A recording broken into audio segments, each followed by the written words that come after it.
In countless horror stories, the vampire stands at your doorstep, menacing, elegant, patient, but strangely powerless.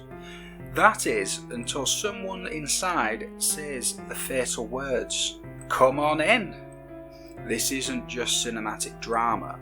This is a remnant of something older, a principle found across ancient cultures, religions, and magical traditions. Evil cannot enter uninvited. It must be invited in. Why? Because the threshold, that boundary between safety and chaos, has long been considered sacred. The door is more than wood and hinges. It's spiritual. From Sumerian demons to Jewish mysticism, Roman rites to Christian theology, we're going to explore it all and how ancient people believed that evil waits for your permission and how to protect yourself from them. Mesopotamia, the first boundaries. Mesopotamia, the cradle of civilization, was also the cradle of demonology. In Sumerian and Akkadian belief, demons weren't just metaphors for fear or illness. They were actually beings that could stalk, torment, and even possess. They had names. However, saying these names out loud could be an invitation, and I'm not taking my chances. I've just bought a new fish tank. So, here they are on screen. And no, before you start, it's not because I'm worried that I might butcher a 5,000-year-old language that's dead and not be able to enunciate an ancient dead language that no one speaks anymore. It's mainly because it's in the spirit of the video.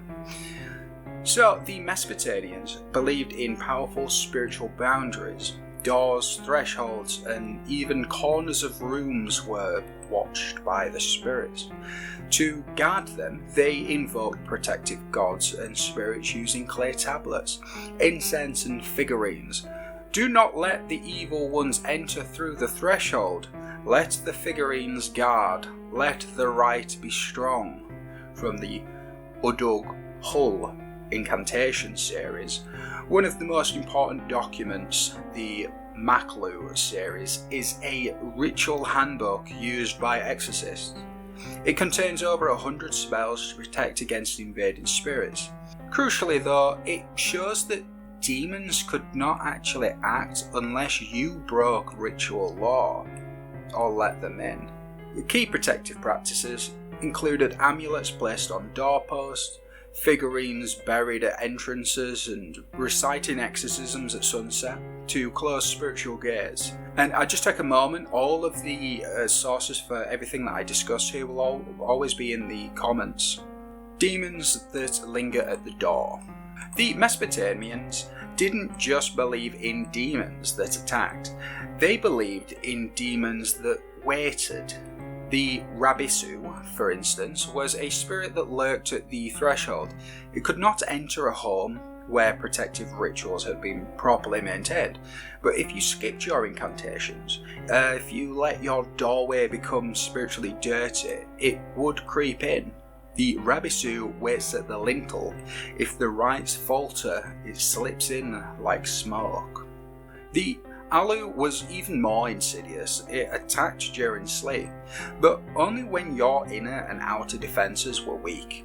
Many modern scholars now believe this is the first recorded event or example of sleep paralysis being spiritualised. Protective countermeasures included inscribing spells onto doorways, burning Jupiter and sulphur to cleanse spaces, placing offerings at the door every morning. The sources for this are mainly coming from the State Archives of the Assyrian, Volume 3. Ancient Hebrew belief. Sin as invitation. The Hebrew Bible takes a different approach. Evil spirits don't barge in. They gain legal access through human sin. The purity laws in Leviticus and Deuteronomy weren't just about health. They were about spiritual protection. Violating them opened spiritual doors. When you come into the land, do not imitate the abominations of those nations. Do not practice divination or sorcery. Deuteronomy 18:9-12. In Enoch 1, an influential apocryphal text, we learn that fallen angels corrupted humanity with forbidden knowledge. Their offspring, the Nephilim, became evil spirits after death. But these spirits could not attack anyone unless they were invited, either through occult rituals, by moral corruption, or through failure to remain spiritually clean and ritually clean. This concept gets expanded in rabbinic literature. The Yetzer Hara, which is evil incantation, isn't a demonic being, but it's what opens the door to evil spirits. The Testament of Solomon. Demons require permission. The Testament of Solomon is a rich, strange document, part exorcist manual, part mystical drama. It offers our first clear account of demons confessing their own limitations. In the story, King Solomon is given a magical ring by the Archangel Michael. With it, he interrogates and binds demons. Each one reveals their name and domain. What sins give them access to humans? What symbols or angels repel them? We deceive and destroy, but only when man has become impure. The Temple of Solomon, verse 23. Many demons in the text explain that they wait for lust, greed, idolatry, bloodshed. Only through these spiritual flaws can they act. This ties back into the idea of free will. Evil needs consent.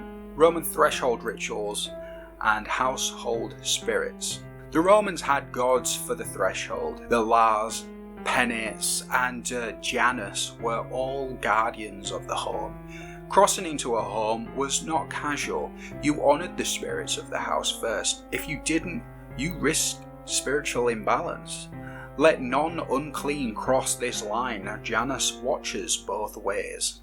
From the Ovid Fasti, Roman families performed daily rites at the Larium, a household shrine. Protective charms, offerings of wine and flour, and incantations created a kind of spiritual seal. If these rites were skipped, the door was unguarded. Christian theology, free will and consent to evil. In Christian theology, the devil is real, but unlike other beings, he cannot compel, he must tempt. The devil prowls like a lion, seeking whom he may devour. 1 Peter 5 verse 8. Origen of Alexandria emphasized that demons can only act when the soul consents. Sin is not just wrong, it's an invitation. Augustine took this further. Pride, vanity, and greed. These are not just sins, but permission for evil to act. The devil has power not because he is mighty, but because man is willing. From the City of God, Book 10. Jewish mysticism, the Dybbuk and ritual defense. In Kabbalistic thought, a Dybbuk is a dislocated soul or malicious spirit, but it can only enter if your soul has gaps. Isaac Luria, the father of modern Kabbalah, said that sin creates cracks in the spiritual body. Through those cracks, something foreign can slip in. A Dybbuk does not break doors, it finds a key left hanging. From Etz Chan. Protective customs that they used included amulets with divine names, mezuzahs at every doorframe, regular confession, and soul cleansing prayers.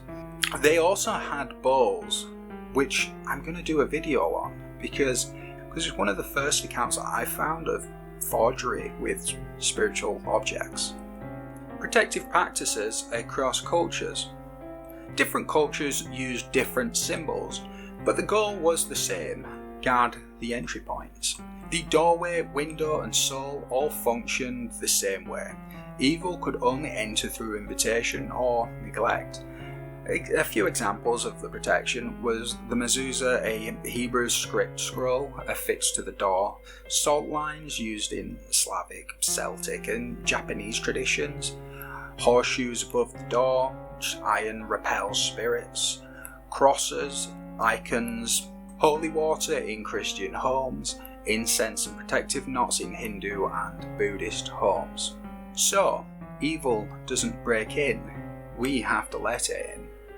The idea that evil must be invited is not superstition, it's not just folklore, it's a shared insight from thousands of years of spiritual experience, and it teaches a critical truth. Evil thrives on consent, not power. Guide your threshold, clean your soul, watch your heart, because what's outside the door is also waiting for you. If this video opened a door to new insights, like, subscribe, and join us every Monday, Wednesday and Friday as we uncover lost truths and forbidden faiths. I've definitely missed a few, but let's not stop there.